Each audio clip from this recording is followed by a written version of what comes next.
Kenya is a very youthful country. Those aged between 18 and 35 make up approximately 75% of the population. Unfortunately, a large number of this population is unemployed and feel marginalized in terms of access to income opportunities, representation, and participation. Many youth are graduating every year but don't find new jobs opportunities in the market. This has forced many to start their own small businesses to make ends meet. However, this still remains a challenge. It's Moolah Insider Season 3, and we start our very first episode by looking at how age is betraying most youths, especially when it comes to getting paid for their services, whether it's their talent or emerging creative businesses. We are here at Alot Brands, and thank you for hosting us. My name is Margaret Wahito. We start with the word of the week, and word of the week is stage payments. These are payments paid over a period of time agreed upon by the client and the seller. The payments are specifically made in installments, but not necessarily in a regular or unequal amount. Now we take a look at the top stories this week. Unclaimed assets in the country have hit 54.8 billion shillings in idle cash, shares and dividends. According to the latest data from the Unclaimed Financial Assets Authority, the agency continued to struggle to reconcile the growing monies with its rightful owners, despite aggressively receiving the unclaimed assets every year. The authority revealed that it only received 2,315 claims between October and December last year, worth of 270 million shillings. The agency insists that Kenyans remain disinterested in pursuing funds legally belonging to them or their families, despite tough economic conditions. State Department of Housing has raised rents on all government-owned residential houses by 10% effective April 1st, 2022. PS Housing Charles Hinga noted that the rent raise has been occasioned by the fact that there have been several reviews on house allowance for civil servants since 2001, yet the amount they pay in rent has remained stagnant over the period. The total number of government houses across the country stands at 56,892, with an expected monthly rental income of 127 million shillings. This results in an annual rent potential of 1.5 billion shillings if all occupied. Now, formal employment opportunities are often scarce, and entrepreneurship presents a path towards economic independence for many young men and women. The current generation of millennials is aggressive and wants to venture into all manner of innovations that they are passionate about and one that will bring an income. However, a lot of people are still not ready to appreciate this young talent and hence don't want to pay them for their work or services. We spoke to a number of young people, and here are some of their experiences. Mapenzi yako baba ndo the real revolution. Yamefanya wezi, walevi, waasi, walezi, wabadilike wawe mabalozi wa serikali yako, wachungaji wa mali yako. My name is Beatster poet. I'm a 4-time award-winning spoken word artist. I'm also a photographer and video producer. I have my own brand that does that. I'm also an actor. I enjoy doing acting. Done a short film and featured in a TV show for at least 2 seasons. That is what I enjoy doing. As an artist, I can write a spoken word piece for an event, for an organization, and they can pay for that. They can pay for me just writing that piece, or they can pay me for both writing and performing that piece. So how that works is basically you write a piece to champion their cause. And I've had, actually my best paying shows have been corporate shows where an organization reaches out to you and they want you to write something that reflects what their brand is all about. My name is Tammie. I am a law student, but on the side, I am a baker. The cake industry is the best industry to be in because cake is needed for all events, birthdays, graduations, anniversaries. So on a normal day, I'll get a call from a random person who's gotten my number on Instagram, or former client has given my number to. They'll call, say, I want a cake. I ask them what flavor, what size, what writing do you want, send me deposit, then yeah, I make it, send it to them via Uber, or they come pick it from my place. My name is David Wambura. I'm a student, KCA University, pursuing Bachelor's of Business and Information Technology full-time. I'm also a brand strategist at a brand management firm. The firm is called Galaxy Kenya Limited. Our role mostly is to take a physical business, or what we would call the traditional business model, and then couple it up with the digital platform. Spoken word poetry is a growing art in Kenya, and I believe globally. And started doing it professionally from the year 2014. Is it paying? Yes, spoken word has gotten to a place where a few artists I can say is paying. It's paying for them, but it's not where we would wish it to be. And it's been a pleasure because at least now as an artist, I can write a spoken word piece for an event, for an organization, and they can pay for that. They can pay for me just writing that piece, or they can pay me for both writing and performing that piece. A friend of mine pushed me to start the business. He insisted, I have a celebration, I want you to make it, and I want you to charge me. Go do your calculations. At that point, just did it anyway, got paid, enjoyed getting paid, and he started from there. So on average, my cakes go for a 1 kg. The lowest is 1,500, the highest is 2,100. I remember being called for like a corporate gig where, and this was like 4 or 5 years ago.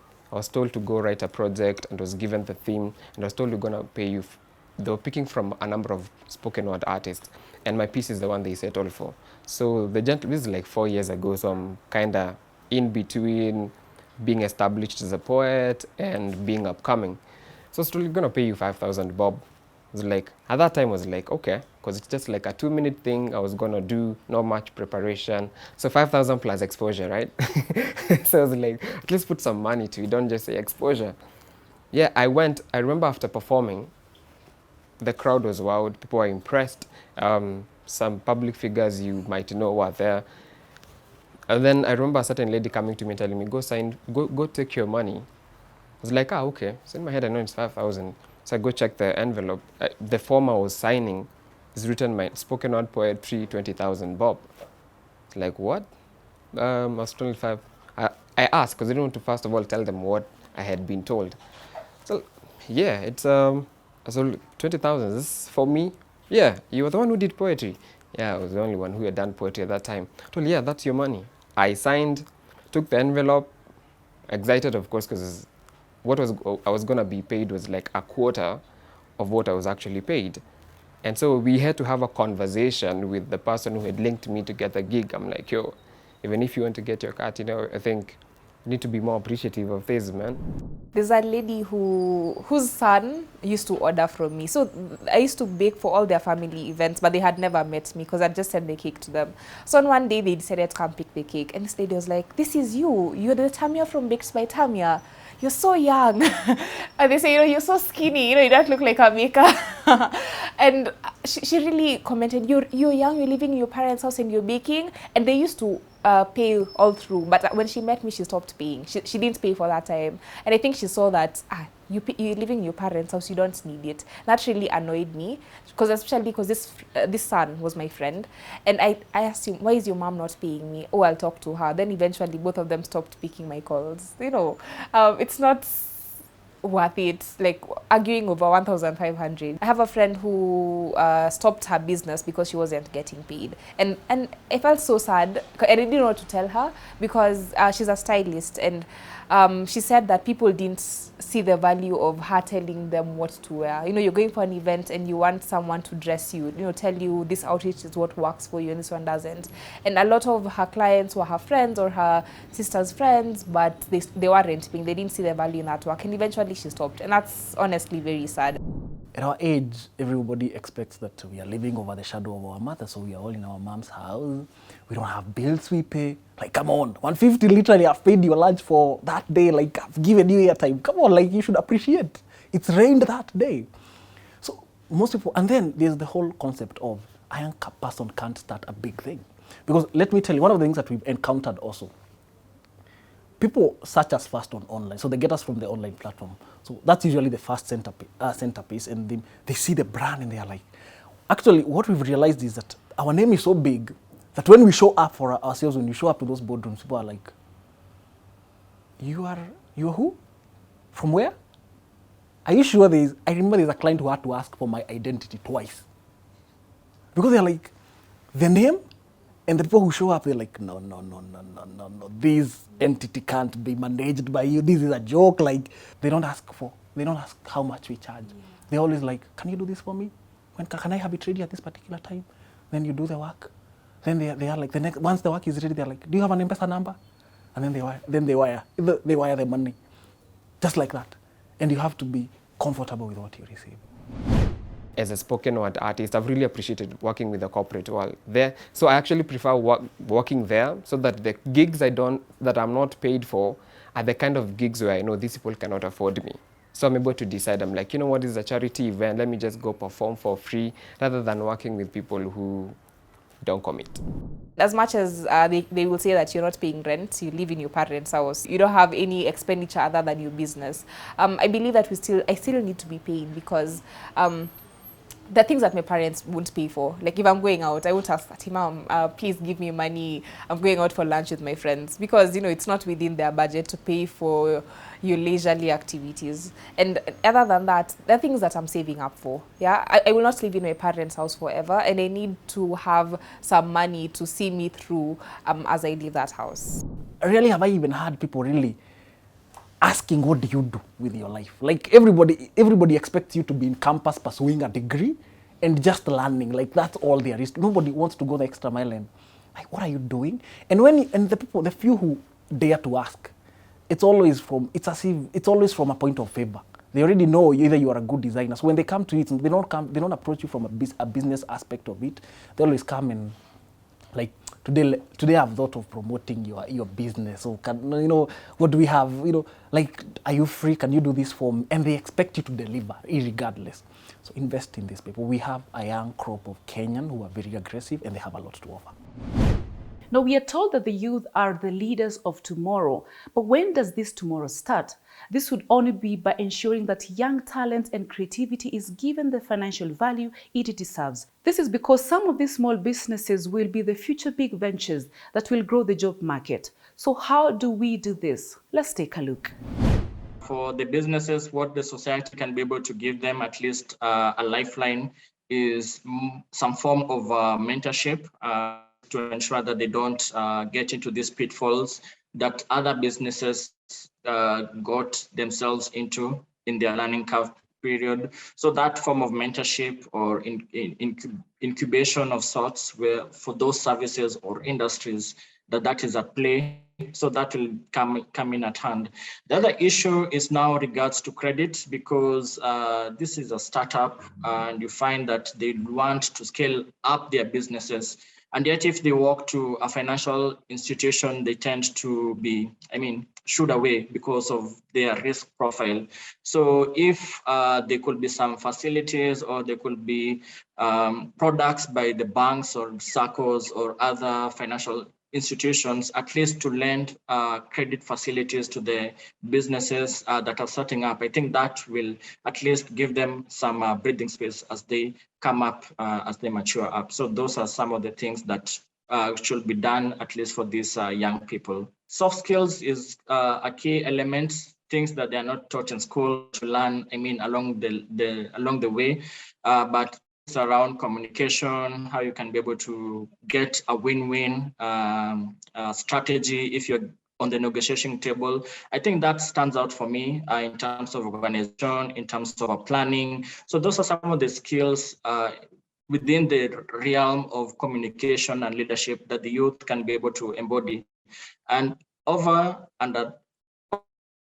also financial acumen. They may not get into the financial jargon that some of the people in the industry get themselves into, but at least to know the various financial products or the various financial opportunities that they can be able to harness, that they can also be able to grow their business from.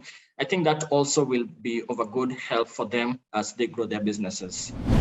You're watching Moolah Insider Season 3, and to watch our previous episodes, Season 1 and 2, please log on to www.moolah.co.ke or link with us on our social media pages. Next is Pursuits.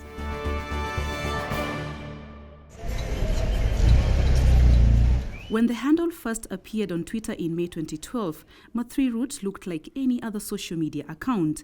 Nearly 10 years later, that handle represents a company that is followed by 1.3 million people and regularly posts traffic updates. Ma3 Route was founded by tech entrepreneur Laban Okune, who, after returning from abroad, found it difficult to navigate the city due to unpredicted traffic snarl-ups. The idea behind the development of Ma3 Route was simply the need to inform Kenyans, especially those in Nairobi, on the traffic situation in the infamously congested capital city. The thinking was that drivers on the road needed updates that would enable them make informed decisions on the convenient route to use. Ann Manza has been with Ma3 Route for the past 7 years. Ma3 is matatu. Route is any route or any direction you're going to take. So how he came up with the concept behind Ma3 Route is wanting to have a central place where this information can be easily accessed by people new to Nairobi and people who are very familiar with Nairobi or other towns. And having the online platform now is where now that information can be easily accessed.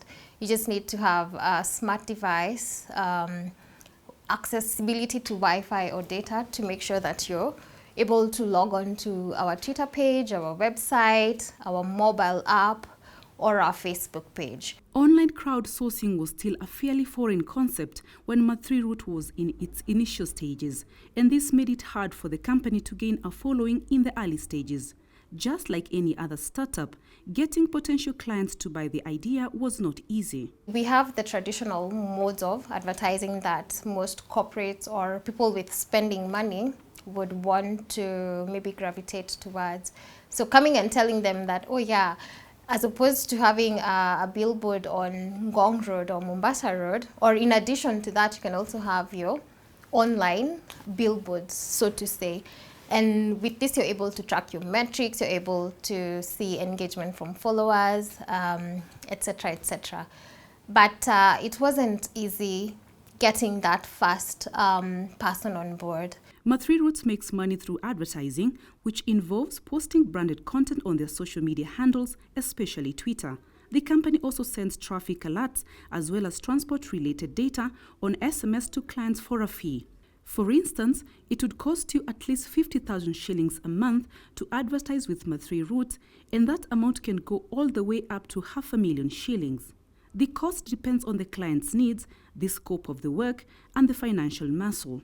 On the other hand, their customer pay 3 shillings for every SMS alert they receive on traffic updates. You want to prove that your concept is actually viable.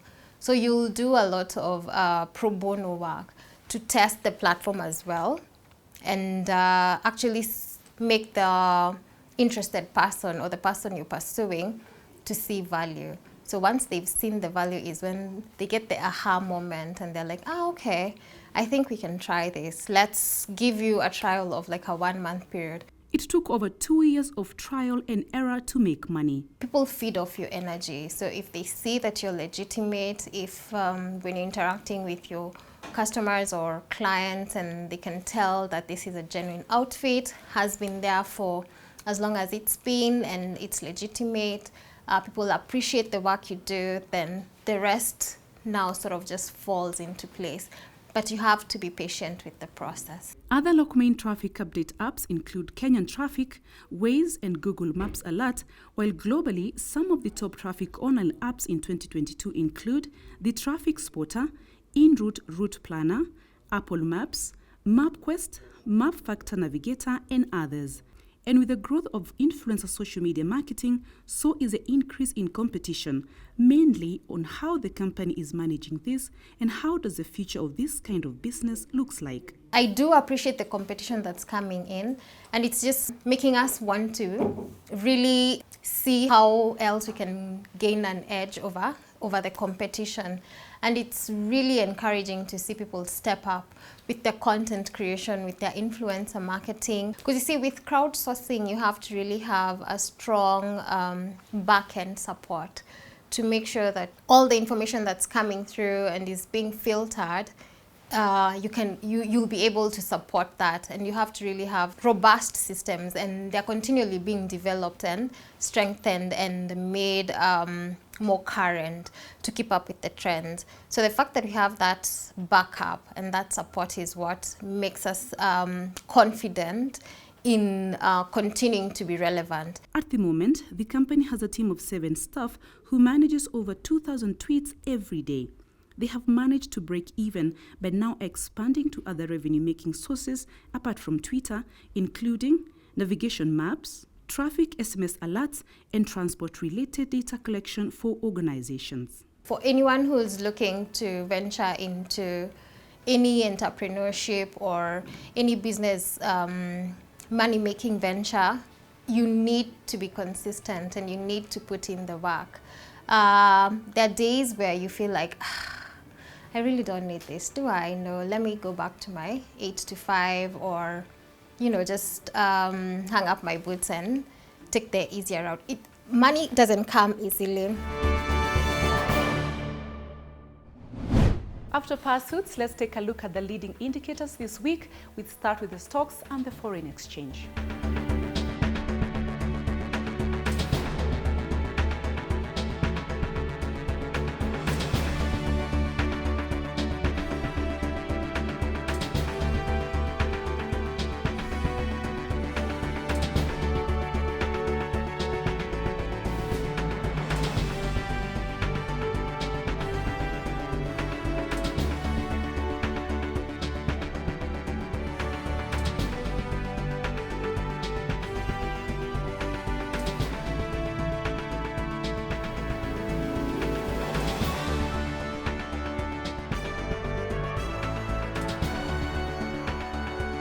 We look at the prices of basic commodities this week from various supermarkets.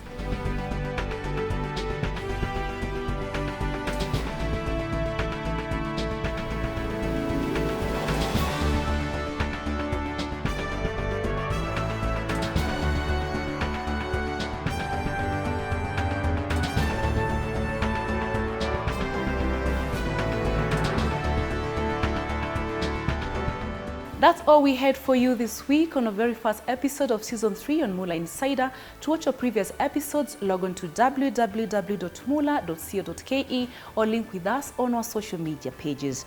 Thank you so much, Salat Brands, for hosting us. My name is Margaret Wahito. See you next week.